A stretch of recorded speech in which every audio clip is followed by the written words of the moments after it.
Okay, here we have the Dyson Digital Slim Mk2 DC44 Animal, and all the items on the table all come within the box at the back.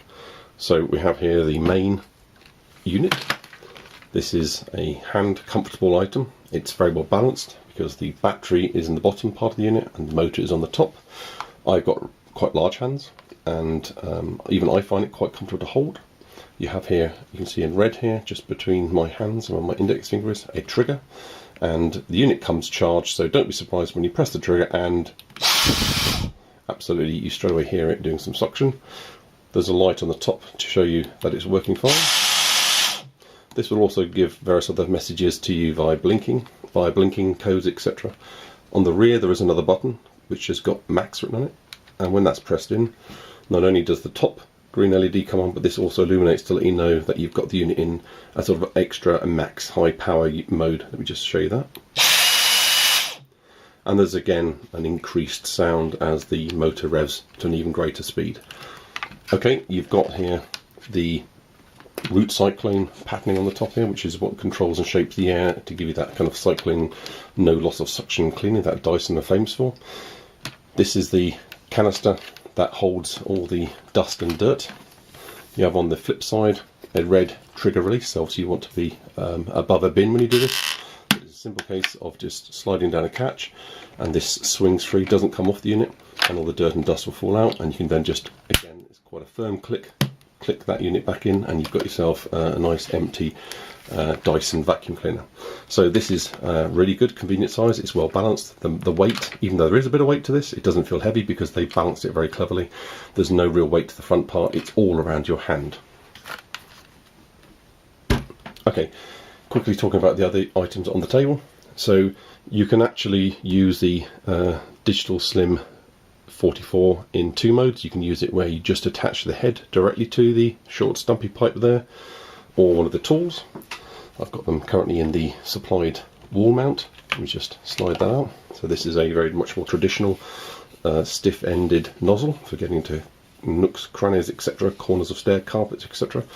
And absolutely they can just go onto the very end part here, and you can use it in a very kind of short mode. So you've got yourself a tool with a lot of power, which is only about 1.5 foot long from your hand, or for the jobs where you want to actually be able to get to the floor, you then use the, in this case it's a really nice electric neon blue, and it's a metal pole. It's not plastic at all, this is aluminium, so it's light but very strong.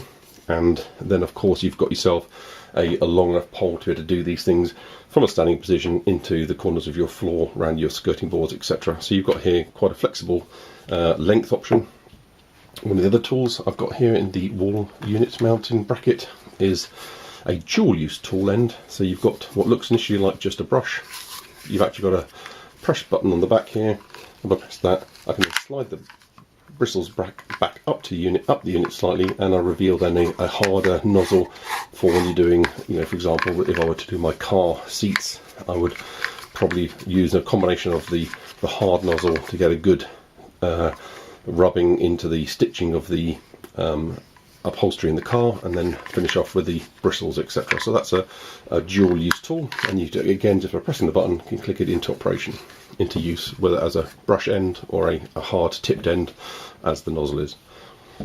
Okay, this thing front right, it's easy to pick up now I've taken out the tools, is actually a wall unit, and what I've done here is I've actually connected up the power lead. So the power lead, this is the connector, this is the transformer that goes into your wall. It's a 3-pin UK plug, and it's also going to be for each country the actual specific end plug for the country and voltage, etc. is required. It's quite a long lead. Certainly it's designed to be mounted on the wall with all these tools attached to the unit, so it's going to be a good few feet off the floor. You get a very clear mini booklet helping you explain how to install this. So this is a representation of the actual unit you have here. This is the power cord, and all I've done for now is I've just wound the cable around the back of the unit as it's instructed, and clicked the power connector into the top. Just turn that over so that can actually mount flash to the wall. And there's other instructions here explaining how to mount at the wall. So it's exactly 1,200 millimeters up, so just over a meter and a bit, 47¼ inches from the floor. And then it shows you that you can actually put your unit stored in and charging in this wall mount unit. So the idea here is that you've got a hinge that your battery end of the unit goes into, like this. It then clicks down flat, locks in place, and the weight is totally on the wall bracket. So it doesn't. This will rest on the floor, the pole, etc., and the heads will actually then go to the floor. But you've got yourself a unit that charges until it's ready to use, and all you're doing is grabbing the handle of the unit. So it's quite a neat little unit where what you've got here is the charge point. So this is actually going to slide in. Let me just do this quickly, like this, and down, and you can hear clunk click. So both you've got the charge point here on the far right, and you've got yourself now. This would obviously be mounted onto the wall, like this.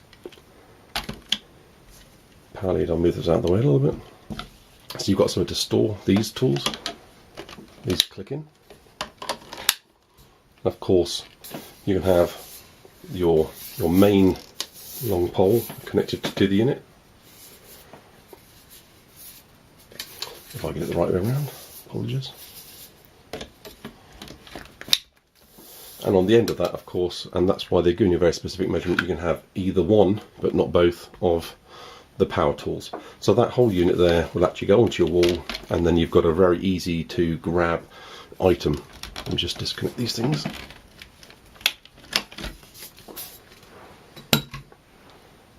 Okay, I'm going to take the wall unit just out of shot and bring back the main unit here. Okay, so let's go on to the heads. You've got two heads here as part of the DC44 animal set, and the reason you get two is one is specialist for smaller nooks and crannies as well as pet hairs. So this is the specialist pet hair unit, where this is a dual purpose carpet and hard floor. And this is quite clever what Dyson have done here. They've got a mixture of bristles in here. So you've got some very firm bristles as well as some very soft bristles, and the combination helps both with hard floors and carpets.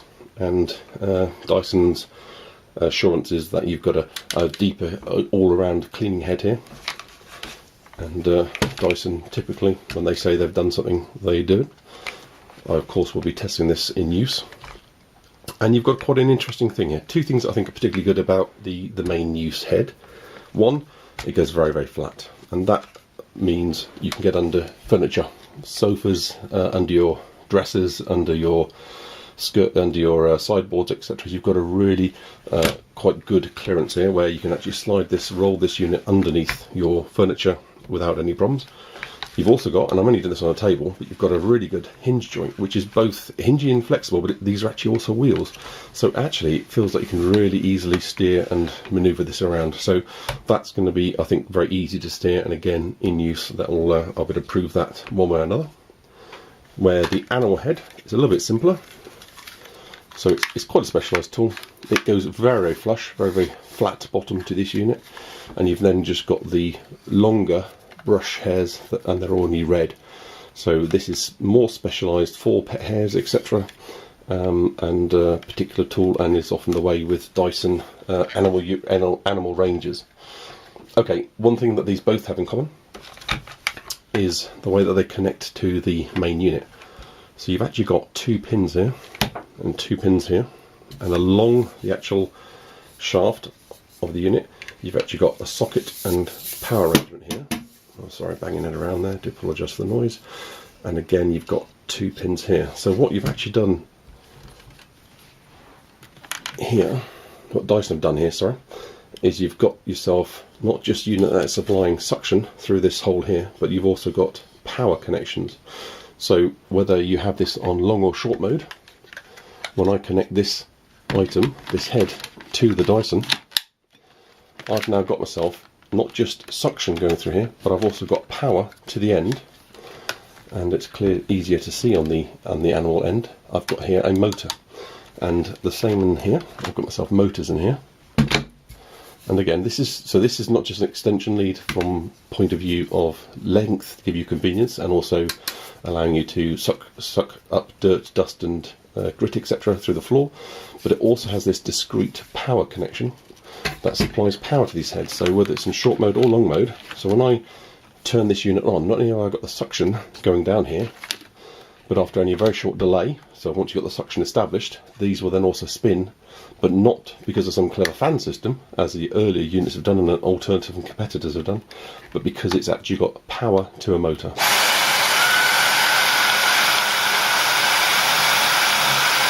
Okay, so there's a real force there. I'm not recommending anybody put their thumb into moving parts, but I've done this a few times. And it's a real amount of force. I really have to grip that hard. And then quite immediately, you've got a safety feature here. So this is quite a nice concern if anyone's got children or pets that are perhaps a little bit adventurous around hoovers. It's not going to hurt you, okay? So it's got a real force, but I'm no way, not even a friction burn, etc. But it's got a real force to it. But when it meets resistance, very carefully and cleverly, it switches off. So the suction was still going, but this end went quiet. We'll do that once more. Okay. And you can tell it's a safety cutout because it actually stays off until you turn it off and then turn it on again. And that's a really good feature, and that does it with both these motors, both these motorised heads. So what you have here is a very versatile unit. It's got 20 minutes battery time. It's got these motors, and it's got powered ends, and it's got a digital motor in here which is giving, you know, many thousands of RPM per minute. So this is an incredibly fast motor, which is where a lot of the power comes from. It's a brushless motor. That's what they mean by the digital. It's a slightly different way of controlling the pulsing power that makes motors revolve and the way it supplies power to the unit. I've going to just show you a few other last things here. So removing the battery. If you actually hold down this other button here, it's not really a button, more of a catch release mechanism. You're then able to remove out the bottom the actual power, so this 20-minute battery. The good thing about this is it means you can buy a second one if you wanted to use this as your prime and only vacuum cleaner. So you wanted to do maybe 20 minutes upstairs, 20 minutes downstairs, then you can have a second one charging whilst you're using the other one. It also means that in 2-3 years time, whatever, if ever this battery does go defunct, then I know I can just buy another unit and I've not got any problems here, because I've got a very long life motor here. This brushless motor is going to really last a long time.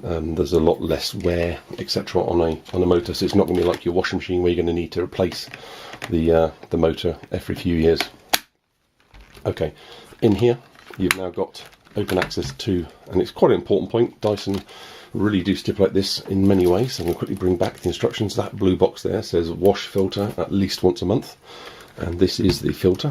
So very easy to access, and it's a really nice one here. You just peel it out. It's got a really nice rubber seal around it, and you've got here a nice thick feeling filter that just needs to be washed under the cold tap, obviously dried completely before you then put it back in the unit. So it's a once a month task. You'll soon get used to doing it, and then you just pop that back in and make sure you've got all the seals back in place, and then you just click the unit back together. And doing that will ensure you maintain the suction and you're not putting unnecessary resistance to the unit, and you maintain all the necessary performance. And as you can see, it's really easy just to pop in place, and then it says, well, it didn't actually click. I was pushing it because I expected it to click, and it didn't. So it actually went down flat, and it was a little bit smoother than the first time. The first time I did that to myself, I found that this actually clicked. Let me just see whether I've done that twice. Do that twice. So there's a click out, and it's a much quieter click going in. So I probably missed it when I was trying to do that just a minute ago. So that's a very easy thing to do. I've shown you the waste option. So you've got there all the various features here. The trigger button. You've got the power connector on the back. You've got the waste release button here on the bottom in the red. The top purple button gains you access to the filter, which you need to wash each month. This is obviously the trigger release option for the unit you're choosing to attach, whether it be the animal head, the full-size head, or the extension shaft, or even directly the two tools that I've still left attached to the wall unit, which I'm going to mount onto the wall later. Okay, so without further ado, I need to go and test this.